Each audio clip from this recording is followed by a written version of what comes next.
This is 4th day of April 2011.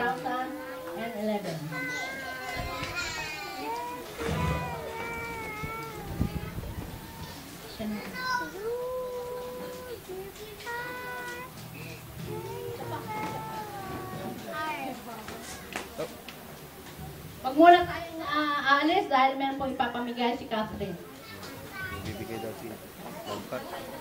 So I have some gifts of aloha. Does anyone know that word, aloha?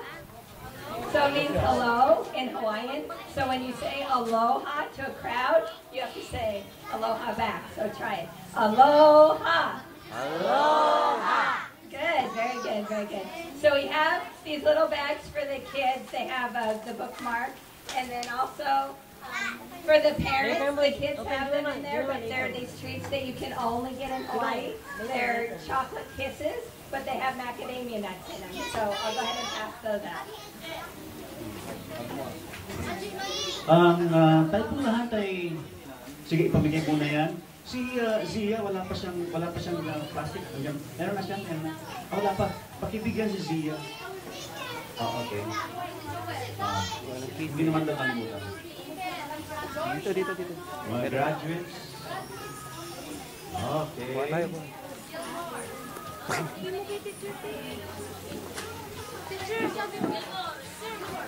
Isa pa. Thank you. Dito ka. Dito ka, sandali. Alright. Graduates, hello graduates. Would you please say thank you, Ma'am Catherine? Thank you. Hello. Boys and girls. Hey, graduates, please say thank you, Ma'am Catherine. Ready to go? Thank you, Ma'am Catherine. Okay, aloha. Hello. Kasi po siya po itiga Hawaii. May I call on each one to just rise, manalangin po tayo. At lahat ay tumayo, manalangin. Magpasalamat po tayo sa Panginoon. Sige po, everyone please. Lahat po tayo, tumayo at manalangin tayo. Mga bata, mga graduates din, mga graduates. Saka na muna yung ginagawa ninyo. Tayo muna, manalangin tayo, ha? Mag-thank you tayo kay Jesus. Sige, mag-pray tayo. Father God, we thank you, Lord, for what you did in the lives of these children. Thank you, Lord, for Close your eyes. making them successful in what they did for the whole year. Nag-aral po sila. Sila po ay nagtiyaga, nagtiis. At ang kaloob po ninyo, ang ganti ng magandang kinabukasan, magsisimula po sa inyong pag-aaral because learning or education is life. It is because when they learn how to live and how to live for you, that is life.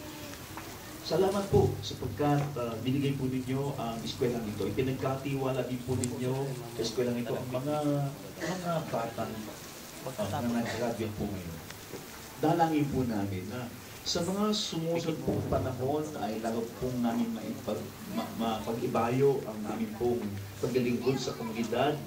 And thank you, Lord, for the cooperation of the parents.